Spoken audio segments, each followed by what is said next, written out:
Trump should be forced to prove that he wasn't participating in an insurrection on January 6th, telling his base that the election was stolen and that they should fight like hell to prevent that from happening, in order to get himself back on to the ballot.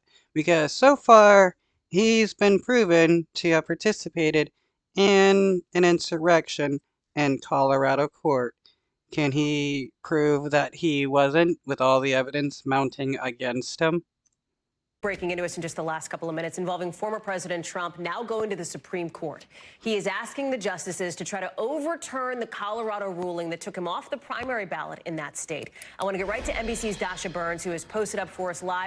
Though if the Supreme Court does overturn it, uh, it just shows that, I mean, there's no rule in our government when somebody who did participate in an insurrection can be on a ballot to become president. I mean, I wouldn't be surprised if the Supreme Court did overturn the Colorado ruling, being that many of them are bribed by rich right-wingers.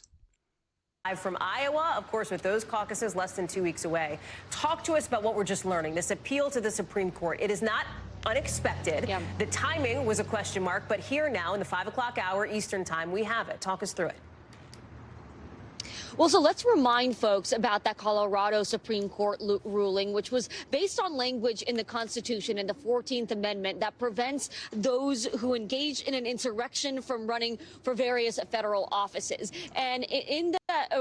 Yeah, and it was a bipartisan group that put a lawsuit against Trump claiming that he wasn't eligible for being on the ballot, and they proved to the Colorado court that he wasn't eligible to run on the ballot.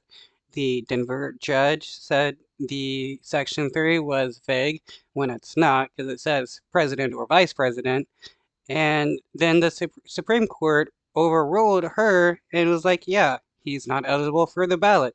This is all according to the Constitution. Anybody trying to overturn this is against the Constitution.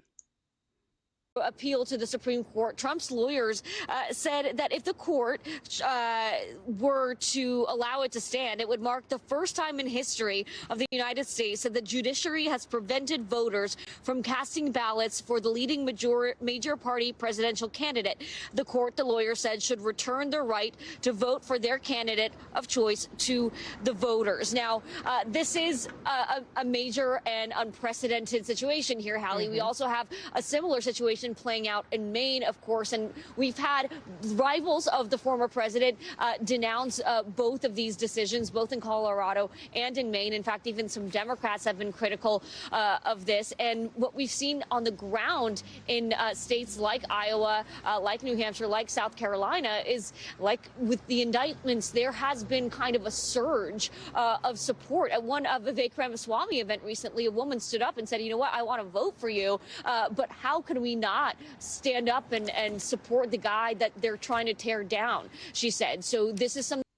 Yeah, it's wild how right-wingers claim to be all about the party of law and order, yet they're going to support a dude that to take over the government and wants to become a dictator. Though, I mean, honestly, it's no real surprise.